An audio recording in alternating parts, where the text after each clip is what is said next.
Jejak Al-Amin, Cahaya Kejujuran di Lembah Makkah. Bab 1. Anak yatim di tanah pasir.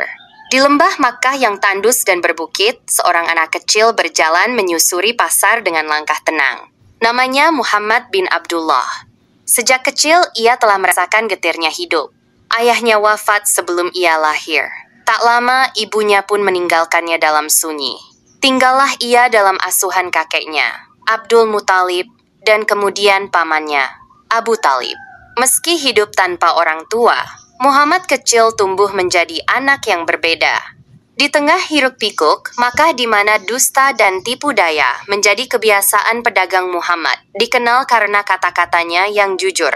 Bila ia diminta menjaga barang, ia akan melakukannya tanpa celah.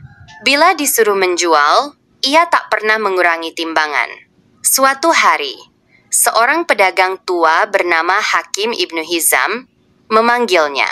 Muhammad, bisakah kau bantu menjualkan kain-kain ini di pasar? Dengan senang hati, Tuan Hakim. Berapa harga yang Tuan harapkan? Hakim tersenyum. Aku percayakan kepadamu. Jualkan seadilnya. Keesokan harinya, Muhammad kembali dengan laporan jujur. Tuan, inilah hasil penjualan dan sisanya. Aku tidak menaikkan harga lebih dari yang sepantasnya. Hakim kagum. Di saat anak-anak lain berusaha mengambil untung sebanyak-banyaknya, Muhammad justru bersikap lurus. Sejak hari itu, namanya mulai tersebar. Orang-orang mulai memanggilnya Al-Amin, sang terpercaya. Bab 2. Ujian dalam perjalanan dagang. Ketika Muhammad beranjak dewasa, ia mulai mengikuti pamannya berdagang hingga ke negeri Syam, Suriah. Suatu kali, Abu Talib menitipkan kafilah dagang kepadanya. Ini adalah perjalanan yang penuh risiko, bukan hanya jaraknya jauh, tetapi juga banyak perampok di sepanjang jalur. Dalam perjalanan itu, Muhammad menunjukkan kepemimpinan yang bijaksana. Ia memastikan barang dagangan milik orang-orang Makkah aman, bahkan mengatur pembagian makanan dan air dengan adil. Namun pada suatu malam, musibah datang. Salah satu unta tergelincir, memecahkan beberapa bejana minyak wangi. Salah satu pemilik barang, seorang pedagang keras kepala bernama Naufal, marah besar. Engkau harus ganti rugi semua kerugianku, Muhammad. Dengan tenang, Muhammad menjawab, aku bertanggung jawab atas amanah ini.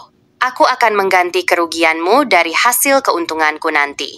Dan benar, setelah dagangan terjual, ia sisihkan sebagian labanya untuk mengganti kerugian Naufal, meskipun itu membuat keuntungannya sendiri menjadi kecil.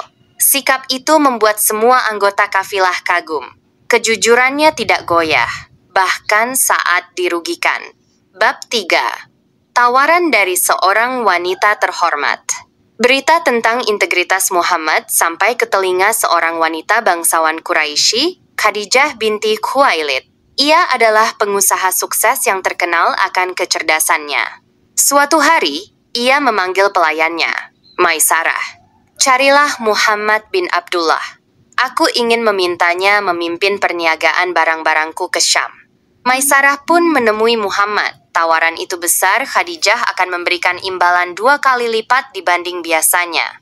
Muhammad menerimanya.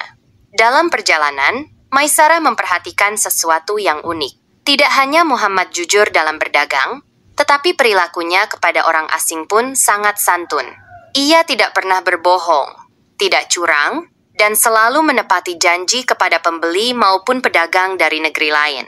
Ketika mereka kembali ke Makkah, hasil dagangannya sangat menguntungkan.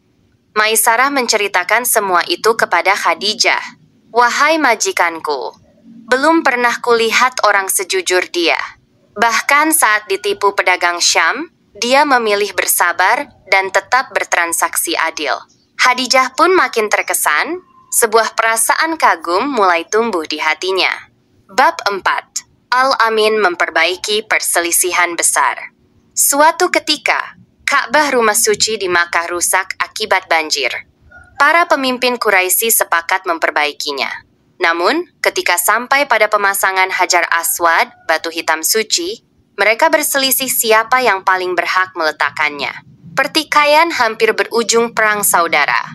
Salah satu pemuka Quraisy mengusulkan, Kita sepakat siapapun orang pertama yang masuk Masjidil Haram besok pagi, dia yang akan menjadi penengah. Keesokan paginya, orang yang pertama masuk adalah Muhammad bin Abdullah. Semua orang berseru, "Al-Amin, kami ridha pada keputusannya."